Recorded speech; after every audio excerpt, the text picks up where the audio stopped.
ফার্স্টে আপনারা এইটা শুনুন, তারপরে আমি এক্সপ্লেন করছি ডোনাল্ড ট্রাম্প কি বললো। No, it's a shame. We just heard about it just as we were walking in the doors of the Oval. Just heard about it.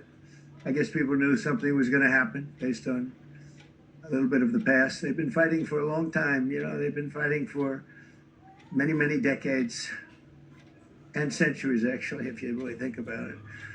No, I just hope it ends very quickly. No, it's a shame. We just উনি বলছেন যে এটি এক লজ্জাজনক পরিস্থিতি, আমি আশা করি এটি খুব দ্রুত শেষ হবে।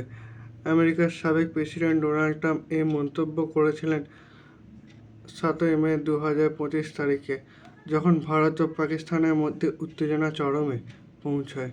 ট্রাম্প বলেন তিনি উভয় দেশের সাথেই ভালো সম্পর্ক রাখেন এবং তিনি চাইলে মধ্যস্থতা করতে প্রস্তুত, মানে হচ্ছে সামঞ্জস্য করবে সিজফায়ারের জন্য।